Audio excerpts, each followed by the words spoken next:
A girl walks up to the car to fix her makeup, completely unaware. There's a man inside the car staring straight at her. He carefully reaches out both hands, too excited to make a sound, afraid he might scare the girl away. But as she turns to leave, he realizes something's wrong, then scrambles into the driver's seat and slams on the horn like crazy. But strangely, the girl acts like she doesn't hear a thing and disappears from his sight within seconds. The man slumps helplessly into the back seat, totally at a loss. He's been trapped in the car for an entire day. The wound on his leg is now infected. Just as he's losing all hope, he suddenly hears a ringtone coming from the screen. He reaches out in disbelief and nervously answers the call. Hola. But he hesitates to respond to the voice on the line, while the person on the other end just keeps talking. Turns out it's the car owner. His car's been stolen over 100 times. Just a few days ago, a stolen brake pad caused an accident, and out of his family of 5 only he survived. Hearing that, the man is overwhelmed with shame, knowing there's no way out now. But after hanging up, the owner doesn't take revenge. Instead, he kindly turns on the AC for him. The man doesn't think twice. He leans forward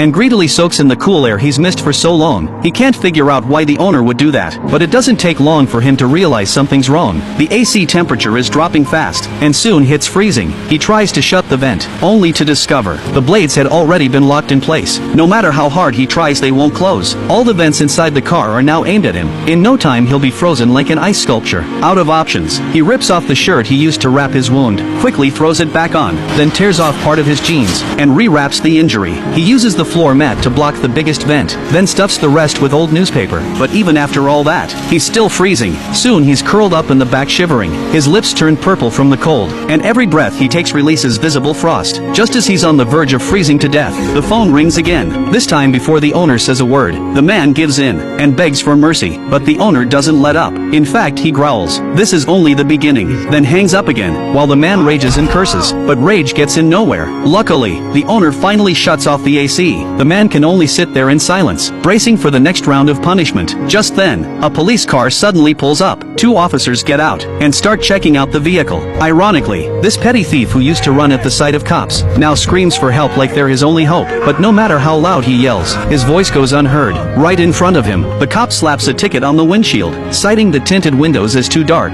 Even worse, not only is he still stuck, but all his struggling has made the wound on his leg turn septic. If he doesn't get help soon, he could lose the leg. Hearing his desperate cries, the owner takes pity and turns on the AC again, but this time it blasts hot air. Soon the man overheats and starts to pass out, eventually collapsing from dehydration. When he comes to, he sees 2 teenagers walking toward the car. He rushes to the driver's seat and recognizes one of the boys as a fellow thief. He stares at him with hope in his eyes, but the next second the kid gets caught by a passerby. His lookout buddy bolts, but the boy is quickly tackled and even gets kicked a few times by angry onlookers. When the cops arrive, the whole crowd bursts into applause. Watching it all unfold, the man feels like he's been slapped across the face. He knows full well how much his country despises thieves. Even the street cameras have been outfitted with anti-theft cages. In that moment, he lowers his head in shame, swearing that if he ever gets out, he'll turn his life around. It's as if the car owner has been watching him the whole time. That night, as he doubts whether he'll survive until morning, the dashboard lights up. He can't believe his eyes. Fighting back his excitement, he shakily shifts into reverse. After checking the way is clear, he slams the gas and crashes straight into the back gate.